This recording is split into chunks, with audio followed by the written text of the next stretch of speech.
Hello everyone, I hope you are doing well and having a great Sunday night.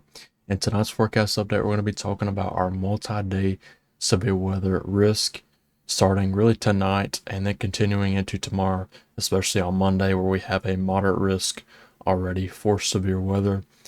And then on Tuesday, we have an enhanced risk right now as I'm recording this video. And we'll talk about Monday and Tuesday probably in the greatest detail, but we will briefly discuss tonight's threat as well as Wednesday's threat. But without further ado, let's go ahead and get started with the update for tonight. So once again, just briefly taking a look at tonight's severe weather risk. So across the central US, we have two areas of slight risk in the yellow color, and that is a level 2 out of 5 risk for both areas. And then in the broad area with the dark green color, that is a level 1 out of 5 risk for severe weather in the, once again, dark green color. So if we look at our tornado risk, we do have two separate 5% tornado risk and then a larger 2% tornado risk into much of the central US for tonight. Along with a wind risk, we once again do have two separate risk. One 15% risk up to the north into Nebraska Nebraska and South Dakota, and then into the panhandle of Texas there, along with a broad 5% risk in the brown color. Then finally, looking at our hail risk, we do have a hatch risk in the southern areas into Nebraska, south and into South Dakota, and then we have our larger 15% area extending further to the north, and then another one down here to the south into the panhandle of Texas and Oklahoma, and then once again a large 5% hail risk in the brown color. And then looking at tomorrow's severe weather risk on Monday, April 28th. And so we do have a level 4 out of 5 moderate risk in the red color up here into Minnesota, Wisconsin, and Iowa. Around that is an enhanced risk all the way into Minnesota, Wisconsin, Illinois, almost the entire state of Iowa, Missouri, Kansas, eastern Nebraska, and eastern South Dakota, and then a broad slight risk in the yellow color all the way from the Canada border down to the south into Texas, and then once again with the marginal risk in the dark green color from the Canada border all the way south into the Mexico border for tomorrow. And so we do have a 15% risk for tornadoes occurring in this area into Minnesota, Wisconsin, Iowa, along with a 10% risk around that in the yellow color, and along with a hatch risk in the dashed black lines, and that represent a 10% or greater probability of EF2 to EF5 tornadoes occurring within this area with the hatched lines. Then we also have a 5% risk in the brown color and a 2% risk in the dark green color for tomorrow. And looking at our wind risk in up here into the upper Midwest. And so we do have a 30% wind risk into Minnesota and Wisconsin, along into the UP of Michigan as well. And then we also have our 15% risk in the yellow color all the way into the Midwest, down to the south into Texas, and then a 5% wind risk around that in the brown color. And then finally, looking at our hail risk, we do have a 30% hail risk and a large hatch risk. And then around that is a 15% risk in the yellow color, and then the 5% in the brown color. And so the hatched risk represents a 10% or greater probability of 2-inch diameter hail or larger occurring within this area in the hatched lines. And that is once again going to be our Monday severe weather outlook. And then looking at our risk for Tuesday, we already have a level 3 out of 5 enhanced risk up here into the upstate of New York, and then into Pennsylvania and Ohio. And then around that is a broad slight risk all the way into the portions of the Great Lakes states down to the southwest all the way into Texas, and then a marginal risk around that all the way from the Canada border down to the southwest into Texas. And that'll once again be our risk for Tuesday. And then finally looking at our day 4 to 8 outlook here, and so we do have a 15% risk in the yellow color down here into pretty much northern Texas, and that is going to be for Wednesday. And then for the other days, we do not have any risk issued at this time because predictability is too low from the Storm Prediction Center to issue any of those outlooks at this range. So now taking a kind of broad look at our system here, and so you're probably wondering what is responsible behind this severe weather risk. And so we'll be looking at the NAM weather model here and looking at the 500 millibar level, which is the mid levels of the atmosphere. And so here's our 500 millibar wind speed here, and as you can see, we have our trough situated into the southwestern United States. And so as you get further into Monday, finally into Monday morning, and basically midday Monday, you have a positively tilted trough here, and you have your jet streak out across much of the Midwest and central US. And so you have this large area of flow, and that will help to bring a severe weather risk once again for tomorrow into portions of the Midwest and quite a bit of the central US as well. And so that trough continues to kind of eject, you could say, out here, and you have a still broad area of flow by Monday night, and you continue that even further going into Tuesday morning, and then you can basically see our areas for Tuesday where you're going to have that other severe weather risk. And so you have a once again broad area of 50, 60, 70 knot flow of your mid-level jet in some areas, but you still have this broad area here across the central and midwestern US, even up into the Great Lakes as well for Tuesday. Continuing that on even further, going into Wednesday, you're going to have a kind of little bit of kind of subtle, kind of like a subtle kink in the flow, you could say almost here, but still you're going to have of more of a area return into the south central US for Wednesday, and that'll bring once again a severe weather risk down here into Texas and maybe even into portions of Oklahoma for Wednesday. Continuing that on even further on the NAM, and that's about as far as it goes.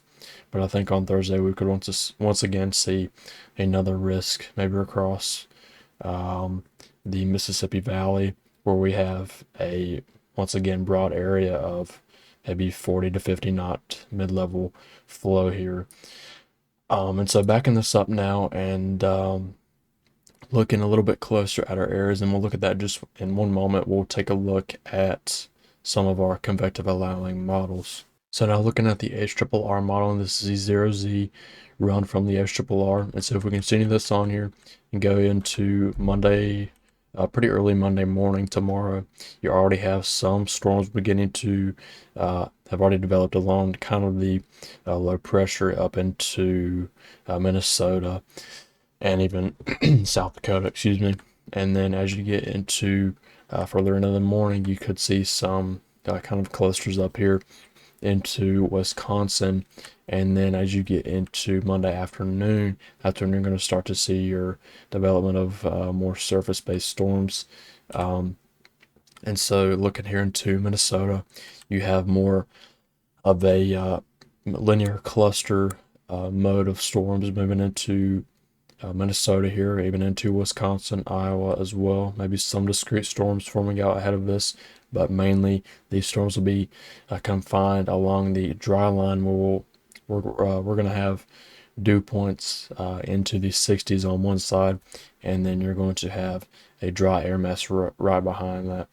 And so continuing that on even further into Monday evening and Monday afternoon and evening, you have once again linear clusters moving into Minnesota, Iowa, up here into Wisconsin as well. Maybe some clusters of storms, and the HRRR wants to show maybe some semi-discrete storms down here into Iowa, maybe tomorrow evening into tomorrow night. We'll have to watch that a little bit as well. But in these areas, you're going to have plenty of instability, and we'll look at that in just one moment. But looking at our moisture here, once again, you're going to have plenty of moisture into these areas. Dew points well into these 60s all the way up into Minnesota. Some areas maybe even seeing dew points into the low 70s. I would say maybe that's possible into Iowa, even Minnesota, but down here definitely into Kansas, you're going to see dew points under the 70s, but I would not be surprised if we do see a dew point around or a little over 70 up here into the upper Midwest. But continuing that on even further, you can see our defined dry line here, where you have dew points in the 60s on one side, and to the other side you have dew points into the 30s. And once again, that is what a dry line is, just a sharp cutoff between your moist and dry air. And so continuing that on even further, even into Tuesday, Tuesday morning, you still have your excuse me, your warm sector out here into portions of the Ohio Valley, and that would bring us to our Tuesday severe weather risk, but we're not quite done with our Monday severe weather risk yet. Excuse me. And so if we look at our 850 millibar winds, this is our low level jet. And so once again, still looking at the HRRR model, you have a pretty strong low level jet across these areas into Minnesota, Wisconsin, Iowa by tomorrow afternoon. And so this will be plenty enough for storms to be able to kind of tap into, and you will have the potential for tornadoes, of course, with this low level jet, and overlap that with instability, and you just have a recipe for severe weather.